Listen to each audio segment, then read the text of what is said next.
La administración pública y el poder ejecutivo es aquel grupo de entidades, organismos creados por el Estado para controlar y gestionar todo lo relativo y concerniente a este. La administración pública básicamente se divide en varios tipos. La fiscal, es decir, la que se encarga de administrar la entrada de tributos por concepto del sistema de impuestos establecidos. La judicial, que administra la justicia y todo lo relacionado con los crímenes y la corrupción en el país. La administración ejecutiva, de donde emanan los decretos presidenciales y donde reposan los lineamientos con los que se rigen los ministerios y vicepresidencias. La administración del ornato público, que por lo general está designada a alcaldías y gobernaciones, con la finalidad de que éstas faciliten la llegada de recursos a las zonas que más necesitan, y la administración ciudadana, que son estos organismos a los que van las personas a tramitar documentos de identificación, entre otros. El Poder Ejecutivo. En esta oportunidad nos centraremos en el Poder Ejecutivo, cuya función es garantizar el cumplimiento de las leyes desarrolladas a través del Poder Legislativo y administradas de acuerdo al Poder Judicial.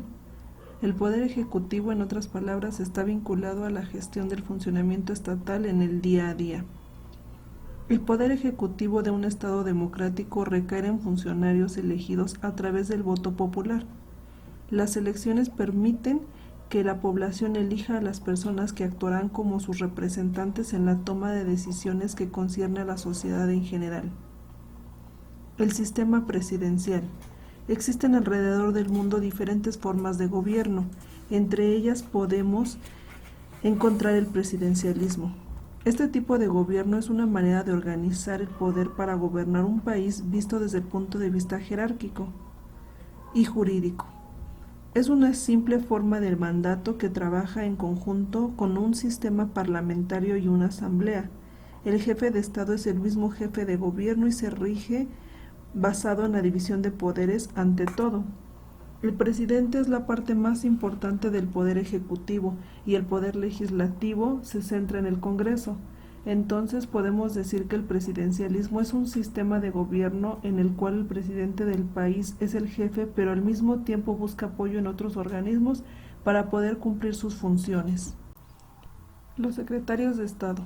Los secretarios de Estado en México son nombrados exclusivamente por el presidente constitucional de los Estados Unidos mexicanos en turno, y su labor es el de desempeñar las labores y tareas que deben desempeñar su secretaría, como las de Agricultura, Economía, Trabajo, etc. Algunos ejemplos son Procuraduría General de la República, Secretaría de Gobernación, Secretaría de Relaciones Exteriores, Secretaría de Educación Pública, de Salud, de Hacienda y Crédito Público, Secretaría de Economía, Secretaría de Defensa Nacional. El Procurador General de la República. Se reconoce como Procurador General a un cargo importante enmarcado en el Ministerio de Justicia, que posee múltiples competencias para la protección de los derechos de los pobladores y la defensa de interés público. Facultades y obligaciones del Presidente de la República.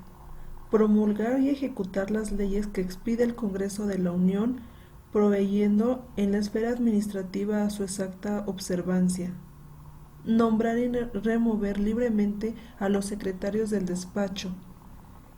Nombrar con aprobación del Senado los coroneles y demás oficiales superiores del Ejército, Armada y Fuerza Aérea Nacional y los empleados superiores de Hacienda.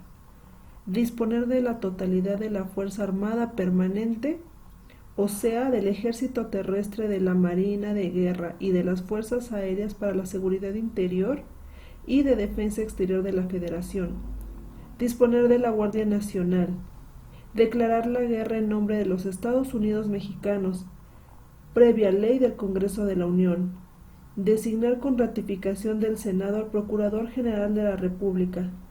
Dirigir la política exterior y celebrar tratados internacionales, entre otras cosas. La facultad reglamentaria.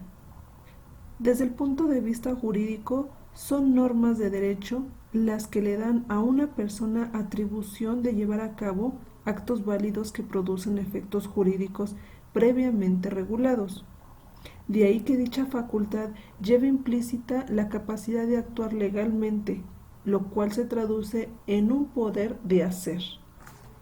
La facultad reglamentaria es entendida como la que compite para completar la aplicación de las leyes y disponer genéricamente sobre cuestión tanto legislada y sin violencia legal.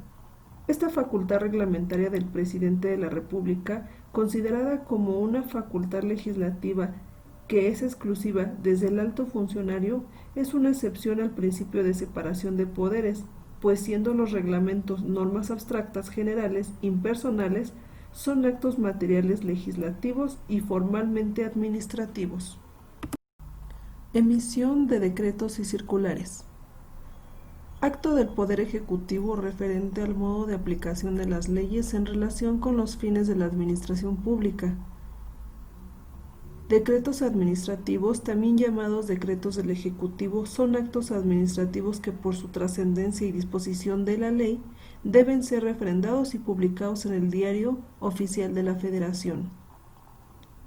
Los circulares no contienen normas de carácter jurídico, son explicaciones dirigidas a los funcionarios, principios técnicos o prácticos que aseguren el buen funcionamiento de la organización administrativa.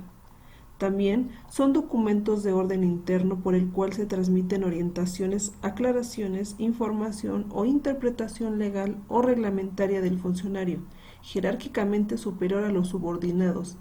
Dichos documentos disponen la conducta por seguir aspecto de ciertos actos o servicios. Promulgación de leyes.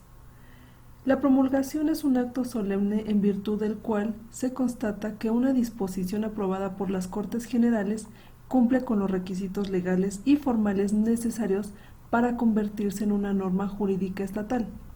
Como consecuencia de la promulgación es la orden que se publique tal norma para que se convierta en obligatoria para los ciudadanos en el orden previsto. También es un acto oficial y público por el que la ley queda establecida y se fija de manera auténtica su texto.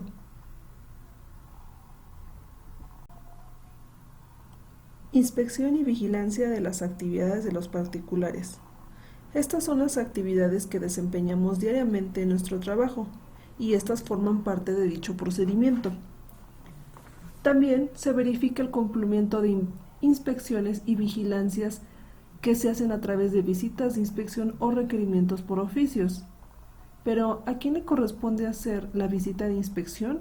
Bueno, corresponde a la autoridad educativa, federal o estatal, que realizó la incorporación. Dicha facultad se encuentra conferida en el reglamento interior o su similar a la Secretaría o Instituto de ciertas áreas. Podemos notar tipos de inspección. Pueden ser ordinaria, que son administrativas o pedagógicas. También se realizan periódicamente. Su objetivo es verificar el cumplimiento a las normas aplicables a los particulares. Y también tenemos la extraordinaria, que estas son generadas por el reporte de anomalías en el servicio, por violación al artículo 3 constitucional, a la ley y demás normatividad obligatoria.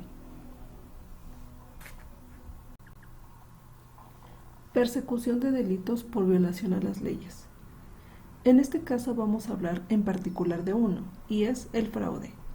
El fraude es un acto ilegal realizado por una o varias de las personas físicas o jurídicas que se encargan de vigilar el cumplimiento de contratos públicos o privados para obtener algún provecho, perjudicando los intereses de otros. Pero, ¿qué tipo de fraudes existen? Bueno, el fraude se caracteriza principalmente por la utilización del engaño para obtener algún beneficio en perjuicio de otra persona o institución. Tal es el caso de una empresa o el Estado. Algunas clasificaciones importantes del fraude en función del ámbito al que afecta o del procedimiento que se emplea son las siguientes. 1. Fiscal o tributario, como la evasión en el pago de impuestos. 2. Electoral relacionado con un engaño a la ciudadanía sobre los resultados de unas elecciones. 3. Laboral o empresarial. 4. Defraudaciones del fluido eléctrico a partir del artículo 255.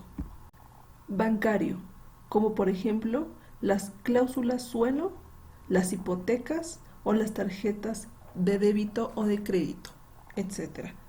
6. Fraude procesal o fraude de ley, que consiste en engañar a un juez en un proceso judicial. 7. Informático o virtual, que se realiza a través de Internet. 8. Electrónico o telefónico. 9. El fraude cometido por autoridad o funcionario público interviniendo por razón de su cargo se castiga con el artículo del Código Penal.